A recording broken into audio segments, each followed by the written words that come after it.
অহন ঠিক ৬ ঘন্টা পেরোলো, এখন পর্যন্ত ভোট কাস্টিং এর হার কেমন দেখছেন? প্রিজাইডিং অফিসার কি জানালেন এবং এই ৬ ঘন্টা পর এসে প্রার্থী এবং ভোটারদের যে প্রতিক্রিয়া সেটা কি?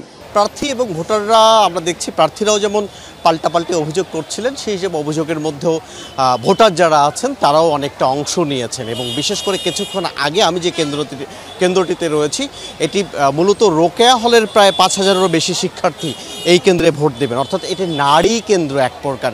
এবং আপনি নিশ্চয়ই ছবিতে দেখছেন অনেক পুরুষকেও দেখা যাচ্ছে, পুরুষ শিক্ষার্থী ওইখানে আছেন এবং অধিকাংশই এই অভিযোগগুলো এই রোকেয়া হলের হল সংসদে যারা প্রার্থিতা করছেন তারা অভিযোগ করছিলেন যে এত বেশি বহিরাগত ঢুকে গেছে, এমন অভিযোগ তারা করছেন, শঙ্কা জানিয়েছেন। এবং যে কারণে সাধারণ নারী ভোটার যারা আছেন তারা এই পথটুকু পেরিয়ে ভোট কেন্দ্রে যেতে ভয় পাচ্ছেন, এমন অভিযোগে তারা বেশ কথা বলছিলেন।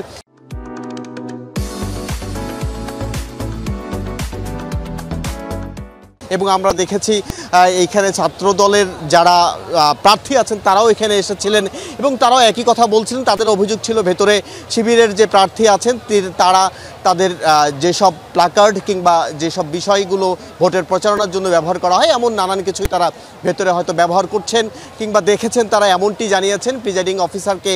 সেই অভিযোগ জানাতে তিনি আসছিলেন, সেই মুহূর্তে একটি হট্টগোল তৈরি হয়। সেই হট্টগোলের রেশ এখনও আছে এবং আমরা দেখেছি এই হট্টগোল শুরু হওয়ার পর অন্যান্য যেসব ভোট কেন্দ্র আছে সেখান থেকেও ভোটাধিকার প্রয়োগ করে অনেক ভোটারই এখানে আসার চেষ্টা করছেন। যে কারণেই ছাত্র শিক্ষক কেন্দ্র ঢাকা বিশ্ববিদ্যালয়ের এই সামনের অংশটুকে এখন থেকে আধা ঘন্টা আগেও যে পরিমাণ লোক ছিল তার চেয়ে এখন বেশি লোক হয়ে গেছে। এবং যেহেতু এটি একটি নারী ভোটার কেন্দ্র, যে কারণে নারী শিক্ষার্থীরা যেন খুব সহজেই ভোট কেন্দ্রে প্রবেশ করতে পারেন তেমন কথাও কিন্তু তারা দাবি জানাচ্ছিলেন। এবং আমরা দেখছিলাম যে এমন পাল্টাপাল্টি অভিযোগ যদি চলতেই থাকে এবং 2টা বেজে গেছে, ভোটের আর খুব বেশি সময় নেই। এখানে 60% এখন থেকে 1 ঘন্টা আগের খবর ছিল, সেটি নিশ্চয়ই এখন 70% হয়েছে। একটি বুথও যদি ফাঁকা না থাকে, ধারাবাহিকভাবে যদি রিয়েল টাইমে ভোট দিতে পারেন ভোটাররা, তাহলে কিন্তু সেটি 3:30-4টার মধ্যেই শেষ হয়ে যাবে এবং তারও আগেও শেষ হয়ে যাওয়ার কথা কিন্তু বোঝাই যায়। অহন, আপনাকে ধন্যবাদ। দর্শক, এবার যেতে চাই কার্জন হল কেন্দ্রে। সেখানে আছেন আমাদের আরেক সহকর্মী আরিফুর রহমান সবুজ। সবুজ, ভোট দেওয়ার তো আর মাত্র 2 ঘন্টা বাকি, বলতে গেলে তার চাইতেও কিছু কম সময়। এখন পরিস্থিতি কেমন দেখছেন? সেখানে ভোটার উপস্থিতি কেমন? সাফা, টুকটাক পাল্টাপাল্টি অভিযোগ বা অন্যান্য কেন্দ্রে যেরকম উত্তেজনাকর পরিস্থিতি দেখা গেছে, কার্জন হলে শুরু থেকে শেষ পর্যন্ত শান্তিপূর্ণভাবেই আসলে ভোট গ্রহণ অনুষ্ঠিত হচ্ছে। অর্থাৎ সকালের যেই চিত্র, উৎসব আমেজ দেখিয়েছিলাম, এখনও কিন্তু একই রকম আমেজ 6 ঘন্টা পেরিয়ে গিয়েছে।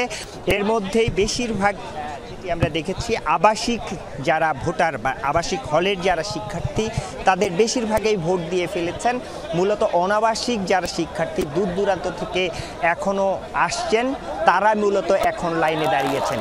শুরুর দিকে যে দীর্ঘ লাইন দেখেছিলাম সেই লাইন এখন শিক্ষার্থী লাইন ধরে এখনও প্রবেশ করছেন এবং ভোটের হার আমরা এখানে 3টি হলের শিক্ষার্থীরা ভোট দিচ্ছেন। এর মধ্যে 3টি হল মিলেই মূলত 5,000-এর বেশি শিক্ষার্থী এখানে ভোট দিবেন। এর মধ্যেই 65-70% ভোট কাস্টিং হয়ে গিয়েছে। সময় আরও যেহেতু 2 ঘন্টা রয়েছে, যারা এই কেন্দ্রের দায়িত্বে রয়েছেন, যারা প্রার্থী, হল সংসদ বা কেন্দ্রীয় সংসদ, প্রত্যেকেই আশা করছেন এখানে সর্বোচ্চ সংখ্যক ভোট কাস্টিং অনুষ্ঠিত হবে। যদিও বলে রাখি, এখানে অমর 21 হলে একটি অপ্রীতিকর ঘটনার ঘটে গিয়েছে। সে যদিও প্রশাসনের পক্ষ থেকে বা কেন্দ্রের যিনি দায়িত্বে রয়েছেন প্রিজাইডিং অফিসার, তারা যেটি বলছেন যে এটি অনাকাঙ্ক্ষিত, একেবারেই ভুলক্রমে হয়ে গিয়েছে। অন্য কোনো আসলে এইখানে অপ্রীতিকর বা উত্তেজনাকর কোনো পরিস্থিতি নেই, যেহেতু এইখানকার কার্জন হলের বাইরে বিশাল একটি মাঠ রয়েছে। শান্তিপূর্ণভাবে উৎসবমুখরভাবে যারা ভোট দিচ্ছেন, ভোট দিয়ে বন্ধু বান্ধব সহ আড্ডা দিচ্ছেন। একরকম আমরা ভোটের যে উৎসব দেখি সেই উৎসবেই আসলে এই কেন্দ্রটিতে সকাল থেকে এখন পর্যন্ত বিরাজমান। সাফা।